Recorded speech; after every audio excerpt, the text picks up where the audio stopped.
बिस्मिल्लाहिर्रहमानिर्रहीम। तो जो आज का लेक्चर जो हमने स्टार्ट करना है वो है पावर।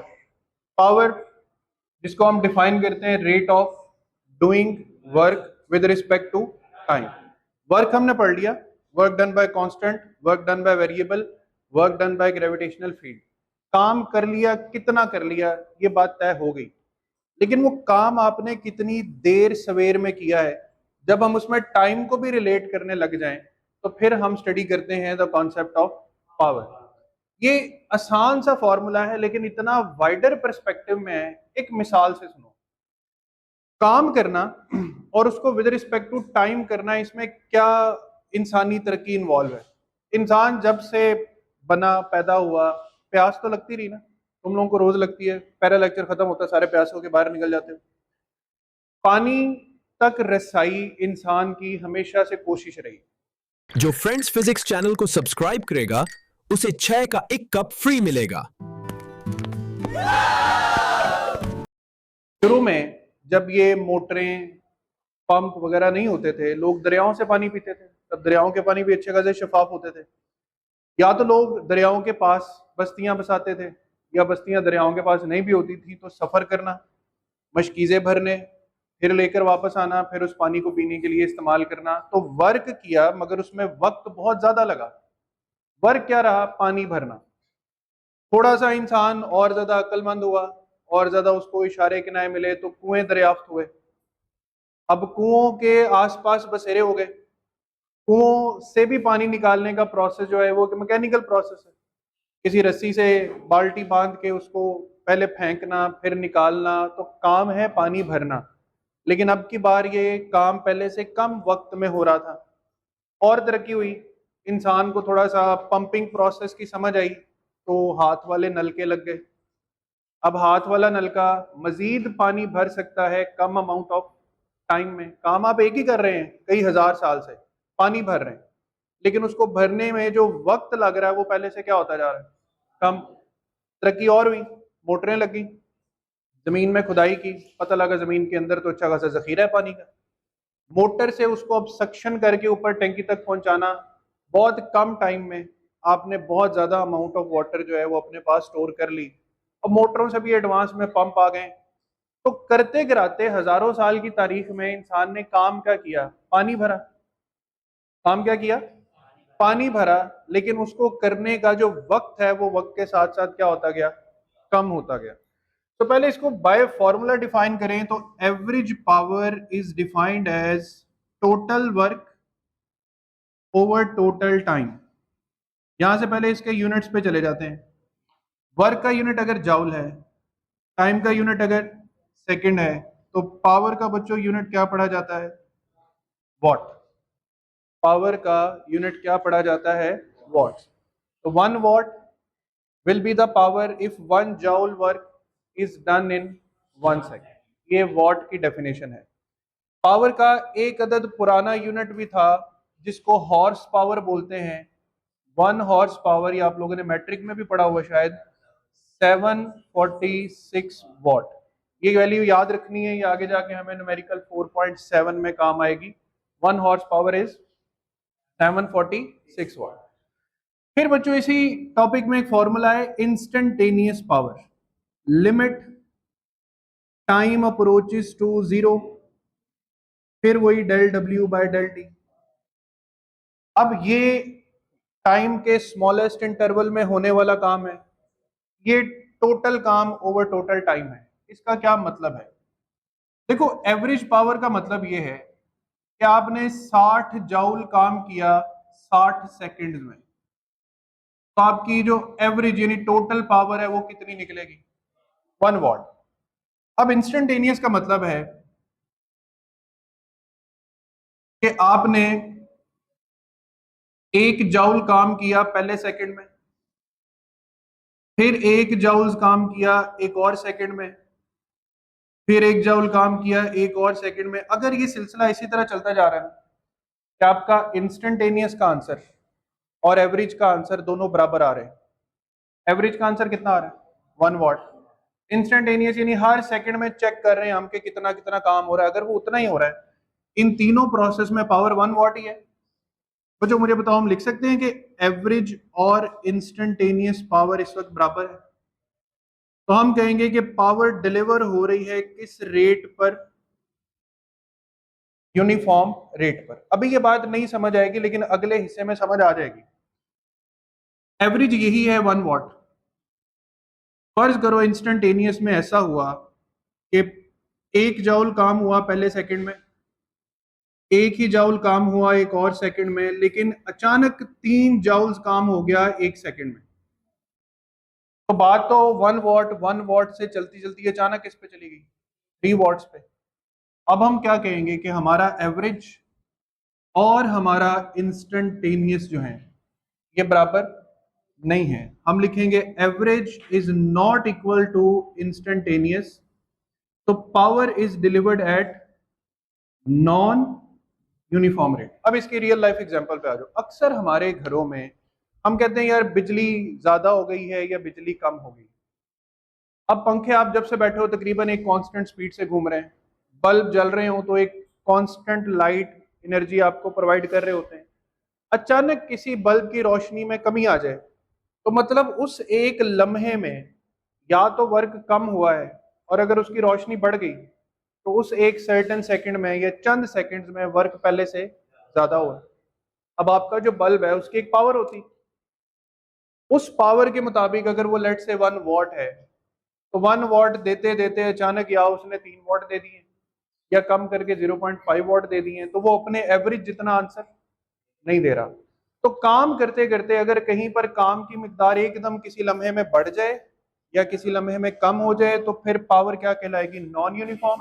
लेकिन अगर काम इक्वल अमाउंट में और इक्वल इंटरवल्स ऑफ टाइम में होता रहे तो फिर वो पावर क्या कहलाएगी? Uniform power. ये दो कॉन्सेप्ट्स याद रखने हैं। एवरेज और इंस्टेंटेनियस बराबर हो तो पावर यूनिफॉर्म है, ना बराबर हो तो नॉन यूनिफॉर्म। अब आता है एक important relation between force and velocity. देखो पावर का फॉर्मूला लिखना है, that is work over time. इस तरह से लिख लो, पावर वर्क होता है force dot displacement over time. अच्छा मैंने टाइम पूरे के नीचे लिखने के बजाय डिस्प्लेसमेंट के नीचे लिख दिया ताकि एक और फॉर्मूला बन जाए। डिस्प्लेसमेंट ओवर टाइम वेलोसिटी होता है। तो पावर का एक बड़ा इंपॉर्टेंट रिलेशन होता है dot product of force and velocity. अब अगर ये डॉट प्रोडक्ट है तो फिर पावर कौन सी क्वांटिटी है? स्केलर के वेक्टर। ऊंची आवाज में, स्केलर क्वांटिटी। डॉट प्रोडक्ट से कौन सी क्वांटिटी बनती है? स्केलर। यहां से पावर का क्या यूनिट बन सकता है? फोर्स का क्या होता है और वेलोसिटी का क्या होता है? न्यूटन मीटर पर सेकंड भी लिख सकते हैं, लेकिन होगा ये किसके बराबर? और अगर इसको सिंपली ओपन करें तो ये पूरा क्या बन जाएगा? F V cos theta. जैसे ए डॉट बी क्या होता है? ए बी कॉस थीटा, तो एफ डॉट बी क्या हो जाएगा? F V cos theta. तो that is the relation between force and velocity. इतना सा रिलेशन है, शॉर्ट क्वेश्चन में आ सकता है, इससे ज्यादा कोई इसमें मुश्किल चीज नहीं है। सम मोर इक्वेशंस, क्या पावर में कुछ और भी फॉर्मूलाज ऐड हो सकते हैं? तो पावर के इतने फॉर्मूलाज बन सकते हैं कि आप बैठे बस फॉर्मूला बनाते रहे, लेकिन हम सिर्फ उतने पढ़ेंगे जितने हमें हमारे न्यूमेरिकल्स में काम आ जाए। बच्चों इधर देखना, वर्क ओवर टाइम। क्या सब एग्री हैं कि मैं वर्क को mgh लिख सकता हूं? तो power work over time, work can also be read as mgh divided by time. इससे आपकी एक एग्जाम्पल भी सॉल्व होनी है, ठीक है, और एक न्यूमेरिकल में भी ये फॉर्मूला काम आएगा। और कोई फॉर्मूला हो सकता है? बिल्कुल हो सकता है। पावर से हटके एक क्वांटिटी होती है जिसको हम बोलते हैं इंटेंसिटी, किसी एनर्जी के सोर्स की शिद्दत। जैसे मेरी आवाज अभी तो आपके कानों को इतना ज्यादा उतावला नहीं कर रही, लेकिन बिल्कुल आपके कान के करीब आके मैं इसी नॉर्मल आवाज से भी बोलूंगा तो आप आवाज बर्दाश्त नहीं कर सकेंगे। तो आवाज की क्या चीज बढ़ के आपके पास आई, उसका नाम है इंटेंसिटी। इंटेंसिटी का बच्चों फॉर्मूला होता है पावर पर यूनिट एरिया। ये बुक पे नोट करना है, बुक पे नहीं लिखा हुआ लेकिन न्यूमेरिकल में पूछा हुआ। इंटेंसिटी का फॉर्मूला क्या होता है? Power per unit area. यहां से पहले इंटेंसिटी के यूनिट्स डिस्कवर कर लो, वॉट पर मीटर स्क्वायर।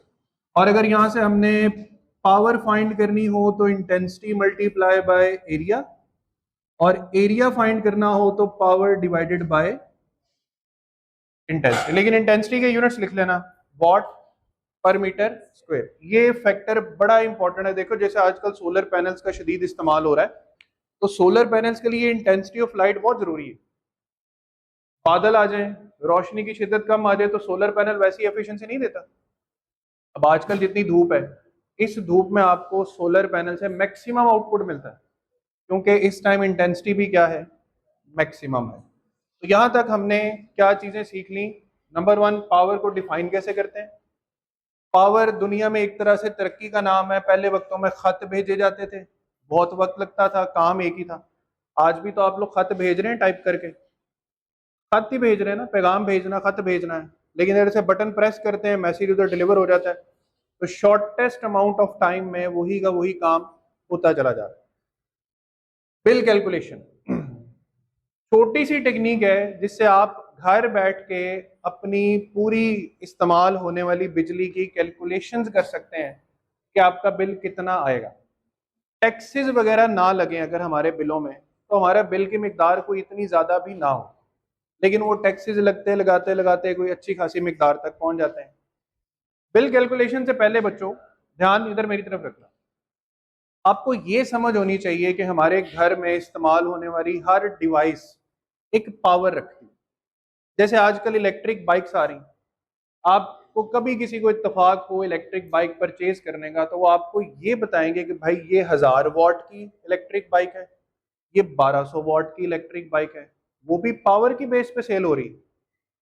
फिर हमारे घरों की डिवाइसेस में जितनी इलेक्ट्रिकल डिवाइसेस, एक एक करके, कम पावर वाली, ज्यादा पावर वाली, energy saver 8 watt, 12 watt, 24 watt, 32 watt. 32 watt के दो एनर्जी सेवर लग जाएं इस कमरे में, ये कमरा फुल रोशन है, सिर्फ दो लग जाएंगे। अच्छा थोड़ा बड़ा कमरा है तो 32 वॉट के दो बल्ब लग जाएंगे। और ऊपर चले जाएं, टीवी, लैपटॉप, कंप्यूटर, 80 से 100 वॉट के दरमियान इसकी रेंज आ जाती। और ऊपर चले जाएं, मोटर तकरीबन 400 वॉट, फ्रिज हर घर में चल रही है 750 वॉट, ठीक है। और थोड़ा ऊपर चले जाएं, एसी पे आ जाएंगे आप, इस्त्री 1000 वॉट, एसी 2000 वॉट। अब घर में कम से कम वॉट से लेकर ज्यादा से ज्यादा वॉट्स तक तकरीबन सारी की सारी अप्लायंसेस चल रही हैं। अगर आपको नहीं इतनी सेंस कि भाई क्या वॉट्स होते हैं और क्या किस बखेड़े में हम जा रहे हैं, आपको घर में कौन सी चीजें चलाने पे डांट पड़ने का खदशा होता है। नंबर वन, इस्त्री ज्यादा नहीं चलानी। नंबर टू, एसी ज्यादा नहीं चलाना। मोबाइल आपकी हरकतों की वजह से वो आपको मना करते हैं, अदरवाइज मोबाइल की पावर ना होने के बराबर है, ठीक है। तो जिन चीजों की पावर हाई लेवल पर है उन्हीं का बिल ज्यादा आता है। क्यों ज्यादा आता है? टेक्निकल सी थोड़ी सी छोटी सी चीज है, लेकिन समझना गौर से। मैं पहले फ्रेंड्स फिजिक्स चैनल सब्सक्राइब करूंगा, फिजिक्स की दुनिया मेरी है। नहीं, सब्सक्राइब अब मेरी बारी है। फ्रेंड्स फिजिक्स मेरे साथ है। अगली बार मैं तुम्हें नहीं छोड़ूंगा। बिल कैलकुलेशन में बच्चों सबसे पहले पावर का फॉर्मूला लिख लिया, power is equal to work over time. ध्यान सबका इधर रहे, लेकिन मैं अब की बार वर्क को वर्क नहीं, एनर्जी लिख रहा हूं। तो बच्चों energy is the product of power and, energy का यूनिट क्या होता है? पावर का, टाइम का। आगे आपको कहीं भी वॉट सेकंड लिखा नजर आए तो समझ जाना वो किसके बराबर होगा, जाओ। अब आते हैं हम एक और यूनिट पे। पावर मल्टीप्लाई बाय टाइम में हम पावर का यूनिट वॉट की बजाय अज्यूम करते हैं किलोवाट, क्योंकि घरों में सैकड़ों में और हजारों में वैल्यूज हैं, तो ये एक एक दो दो वॉट से काम नहीं चलेगा एनर्जी कैलकुलेट करने। पावर के लिए किलोवाट, टाइम के लिए सेकंड की बजाय ऑर्स का लफ्ज यूज करना है। तो हमने एक यूनिट बनाया 1 किलोवाट ऑर्स। 1 किलोवाट और कितने जाउल्स होता है, ये भी ऑब्जेक्टिव है, एमसीक्यू है। 1 किलोवाट का मतलब 1000 वॉट, 1 और का मतलब 3600 सेकेंड्स। तो ये बन गया 3.6 इंटू 10⁻⁶ जाउल्स। इसको आसान जबान में पढ़ें तो 3.6 मेगा जाउल्स। सवाल आता है 1 किलोवाट और कितनी एनर्जी के बराबर होता है? 3.6 मेगा जाउल्स। सवाल आता है किलोवाट और किस चीज का यूनिट है, पावर का कि एनर्जी का?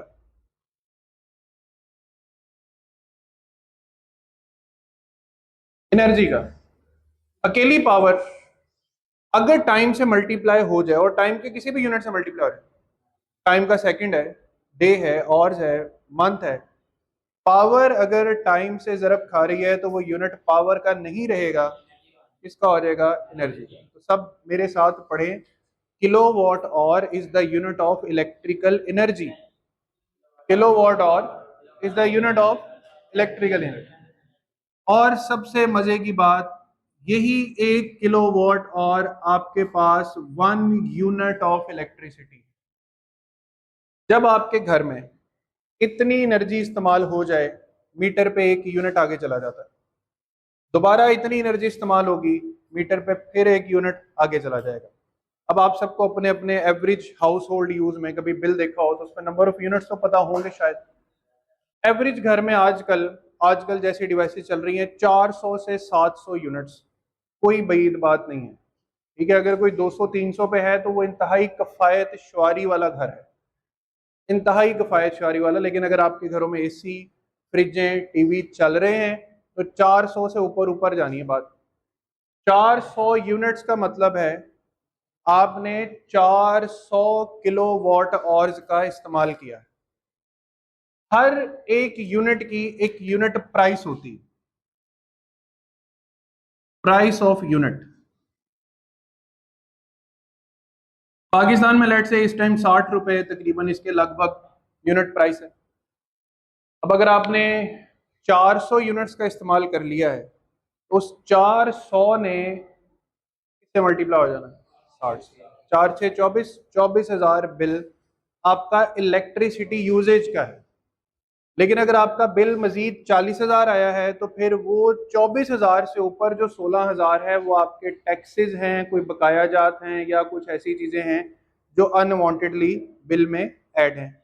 आप रेडियो नहीं सुनते, लेकिन रेडियो की बिलिंग आपको बिजली के बिल में अदा करनी होती है। पीटीवी देखें ना देखें, लेकिन पीटीवी की फीस आपको बिल में अदा करनी होती है। तो लिहाजा इस बात को ज़रा सब बच्चे गौर से सुन लें। पावर मल्टीप्लाई बाय टाइम को हम चेंज करते हैं किलोवाट आवर्स में। किलोवाट आवर्स किसका यूनिट है? Electrical energy, commercial unit of electrical energy. इसी 1 किलोवाट आवर को हम बिजली का एक यूनिट कहते हैं, और इसी यूनिट की होती है एक अदद प्राइस। क्योंकि हमारे पास अभी ये ताज़ा ताज़ा कॉन्सेप्ट है तो पावर से रिलेटेड हम यहाँ पर 4 न्यूमेरिकल्स को कवर अप करेंगे। बुक्स खोलें और बुक पे सबसे पहले निकालें न्यूमेरिकल नंबर 4.1। मैंने आपको सिर्फ मेथड बताना है, न्यूमेरिकल्स करने आपने खुद है।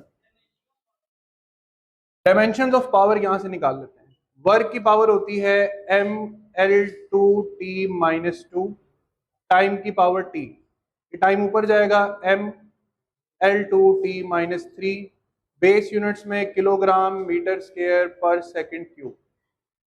ये इसकी डायमेंशन और ये उसके बेस यूनिट्स बन जाए। न्यूमेरिकल नंबर 4.1 सुनते जाओ और समझते जाओ।